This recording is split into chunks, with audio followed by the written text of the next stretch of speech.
ಪ್ರವಾಹದ ಭೀಕರತೆಯನ್ನು ನೀವೇನಾದರೂ ನೋಡಬೇಕು ಅಂತ ಅಂದುಕೊಂಡ್ರೆ ಉತ್ತರಾಖಂಡದ ಪ್ರವಾಹದ ಭೀಕರತೆ ನೀವು ನೋಡಿಬಿಟ್ರೆ ಸಾಕು ಸುಸ್ತಾಗ್ಬಿಡ್ತೀರಾ. ಬರೀ 34 ಸೆಕೆಂಡ್ಗಳು ಅಂದರೆ ಜೀವನ ಎಷ್ಟು ಅನಿಶ್ಚಿತ. ಸೂಕ್ಷ್ಮವಾಗಿ ಒಂದು ವಿಡಿಯೋ ಗಮನಿಸ್ಬೇಕು ನೀವು. ಅಲ್ಲೊಬ್ಬ ಕಾರಲ್ಲಿ ಓಡಿಸ್ಕೊಂಡು ಹೋಗ್ತಿದ್ದಾನೆ, ಒಂದಷ್ಟು ಜನ ಆ ರೋಡಲ್ಲಿ ಓಡ್ತಾ ಇದ್ದಾರೆ.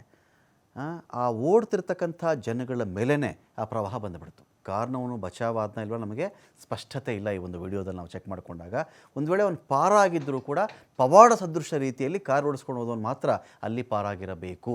ನೋಡಿ, ಈ ಇದ್ದಕ್ಕಿದ್ದಂತೆಯೇ ಬರೀ 34 ಸೆಕೆಂಡ್ಗಳು ಜನ ಕಿರ್ಚಾಡ್ತಾ ಇದ್ದಾರೆ, ಜೋರಾಗಿ ವಿಷಲ್ ಹೊಡಿತಾ ಇದ್ದಾರೆ. ಅಲ್ಲಿ ಪಾರಾಗಿ ಅಂತನೋ ಒಂದು ಅದರ ಅಪಾಯವನ್ನು ಎಚ್ಚರಿಸಬೇಕು ಅನ್ನೋ ಕಾರಣಕ್ಕೋ ಕೂಗಾಡ್ತಾ ಇದ್ದಾರೆ, ಕಿರ್ಚಾಡ್ತಾ ಇದ್ದಾರೆ. ಮನೆಗಳಂತೂ ಯಾವುದೋ ಆಟಿಕೆ ಮನೆಗಳಿರ್ತಾವಲ್ವ, ಗೊಂಬೆ ಮನೆಗಳು, ಆ ಮನೆಗಳು ಏನೋ ಎನ್ನುವ ರೀತಿಯಲ್ಲಿ ಕ್ಷಣ ಮಾತ್ರದಲ್ಲಿ ಇಲ್ಲಿ ಮನೆ ಇತ್ತು ಅನ್ನೋ ಕುರುಹೂ ಇಲ್ಲದೆ, ಇಲ್ಲಿ ಮನೆಗಳೇ ಇರಲಿಲ್ಲ, ಯಾವುದೋ ನದಿ ದಡದಲ್ಲಿ ಸಣ್ಣ ಪುಟ್ಟ ಮನೆಗಳು ಕಟ್ಕೊಂಡಿದ್ದಾರೆ ಎನ್ನುವ ಸನ್ನಿವೇಶ ನಿರ್ಮಾಣ ಮಾಡುವ ರೀತಿಯಲ್ಲಿ ಪ್ರವಾಹ ಬಂದುಬಿಡುತ್ತೆ ಉತ್ತರಾಖಂಡದಲ್ಲಿ. ಆಗಿದ್ದು ಮೇಘಸ್ಫೋಟದ ಕಾರಣದಿಂದಾಗಿ ಉತ್ತರಾಖಂಡದ ಧರಾಲಿಯಲ್ಲಿ ಆಗಿರತಕ್ಕಂಥ ಭೀಕರ ಮೇಘಸ್ಫೋಟ ಇದು. ಬರೀ 34 ಸೆಕೆಂಡ್ಗಳು ಇಡೀ ಊರೇ ಸರ್ವನಾಶ ಆಗೋಯಿತು, ನಾಮಾವಶೇಷ. ಭೀಕರ ಪ್ರವಾಹ ನುಗ್ಗಿಬಿಡುತ್ತೆ. ಇದರಲ್ಲಿ ಕಲ್ಲು ಮಣ್ಣು ಜಾಸ್ತಿ ಇತ್ತು ಅಂತ. ನೀರಿಗಿಂತ ಕಲ್ಲು ಮಣ್ಣು ಸಣ್ಣ ಸಣ್ಣ ಬಂಡೆಗಳು ಇವೆಲ್ಲವೂ ಇದರಲ್ಲಿ ಜಾಸ್ತಿ ಇತ್ತು.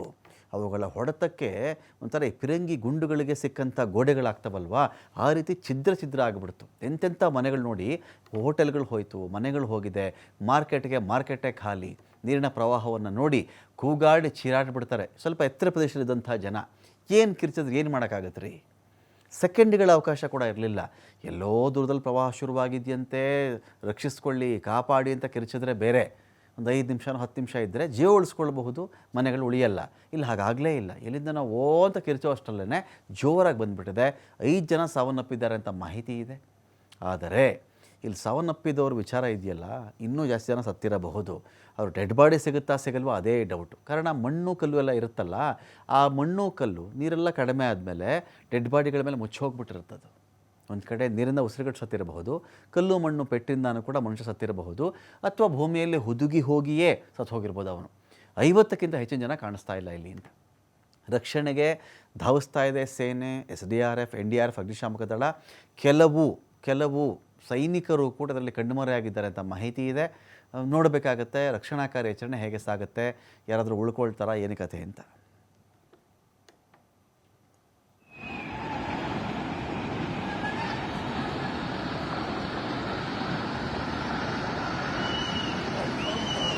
कहानी पड़ गई भाई।